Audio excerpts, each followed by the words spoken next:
Last వీడియోలో jeans ear rings చూసారు కదా. ఒక్క జీన్స్ ఇయర్ రింగ్స్ చేస్తే ఎలా సరిపోతుంది, మనకి చాలా యాక్సెసరీస్ ఉంటాయి కదా. సో ఈసారి హెయిర్ బ్యాండ్ ఎలా చేసుకోవాలో చూపిస్తున్నాను. ఫస్ట్ దానికి మనం స్క్వేర్ షేప్లో జీన్స్ క్లాత్ని కట్ చేసుకొని మిడిల్లోకి ఫోల్డ్ చేసుకొని ఎల్ షేప్లో నేను చూపించిన విధంగా స్టిచ్ చేసుకోవాలి. ఒక సైడ్ ఓపెన్ ఉంచుకుంటే మనం మొత్తం క్లాత్ని రివర్స్ చేసుకోవచ్చు. ఇలా చేయడం వల్ల మనకి నీట్ ఫినిషింగ్ వస్తుంది.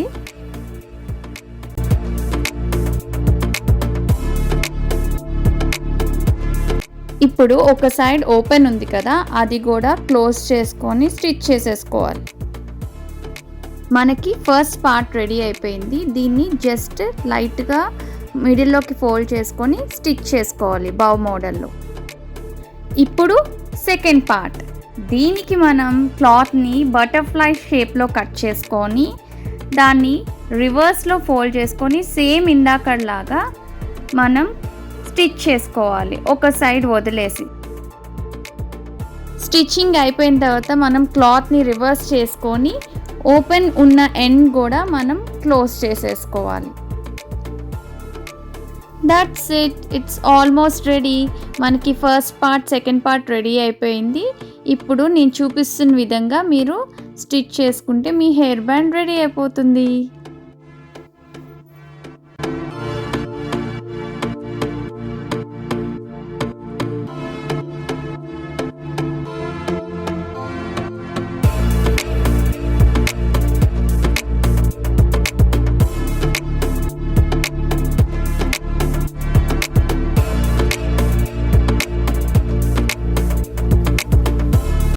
సో మొత్తం రెడీ అయిపోయిన తర్వాత ఒక చిన్న రబ్బర్ బ్యాండ్ తీసుకొని దానికి స్టిచ్ చేసేసుకోవాలి. That's it, me cute hair band ready అయిపోయింది. సో ఇప్పుడు నేను బ్యాండ్కి ఇది పెట్టాను, but you can also use it for clip. ఇంకా ఇట్లాగా డిఫరెంట్ వెరైటీస్ ఆఫ్ యాక్సెసరీస్ మీకు చూపిస్తాను. నెక్స్ట్ యాక్సెసరీ ఏంటో గెస్ చేసి కామెంట్ చేయండి. దానికి ఇంకా కొంచెం గ్లిట్టర్ యాడ్ చేయాలంటే ఇట్లాంటి బీడ్స్ యాడ్ చేసుకోండి. ఇలా మీ ఇంట్లో ఉన్న ఓల్డ్ క్లాత్స్ని ఇలా రీయూజ్ చేయండి. Let's support sustainability. It's very friendly for hour environment. Thanks for watching and please like, share and subscribe the channel.